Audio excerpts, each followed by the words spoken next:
Thanks so much. Well, maybe you've had your headaches today. Businesses around the world are now recovering from CrowdStrike's global computer outage. That's right. Airlines to financial services and media groups hit by a global IT outage overnight, causing canceled flights and other work stoppages.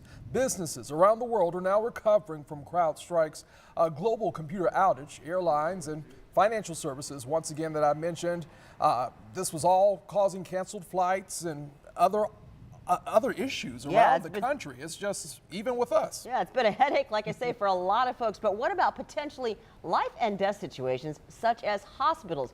When computers go down in a hospital, what are doctors and nurses supposed to do? Rich Donnelly is on your side. He's been checking in with hospitals to see how they were affected by the outage here on our First Coast. And he has tips this evening on how local business owners can avoid disruptions by similar outages. We checked with all of the major healthcare providers in Jacksonville, and none of them said patient care was directly impacted. However, some did say that they experienced outages that required repairs early this morning. We checked with a local IT company that actually simulates attacks on computer systems to determine the best way to protect company information. This is probably one of the worst things to wake up to as an IT person. Kevin Johnson is the CEO of Secure Ideas and has clients in the medical field who contract his company to test their computer systems. For a hospital, this is almost as bad as it can be. The doctors and the nurses on duty can't access records for patients. If you were to go to an emergency room, there's a likelihood that during this outage, they wouldn't know who you were, what allergies you have to medicines. Some hospital systems across Jacksonville started their day with computers that were down.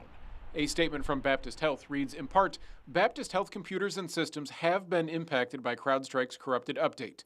Multiple fixes are in process and we remain operational.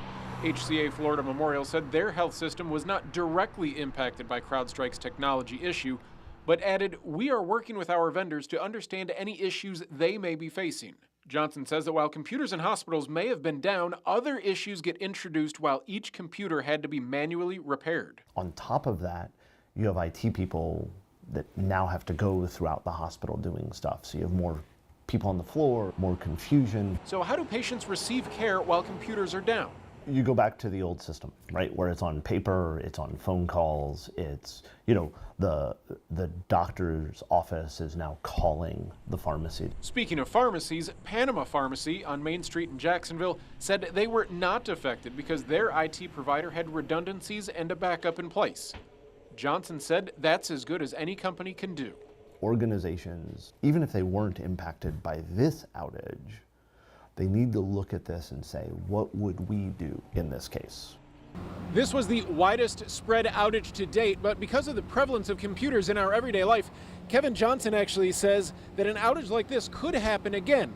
He recommends that businesses have a backup system that is offline and different from your primary system. He says that you could also wait one cycle and then update after the fact. Reporting in Jacksonville, Rich Donnelly, First Coast News, on your side.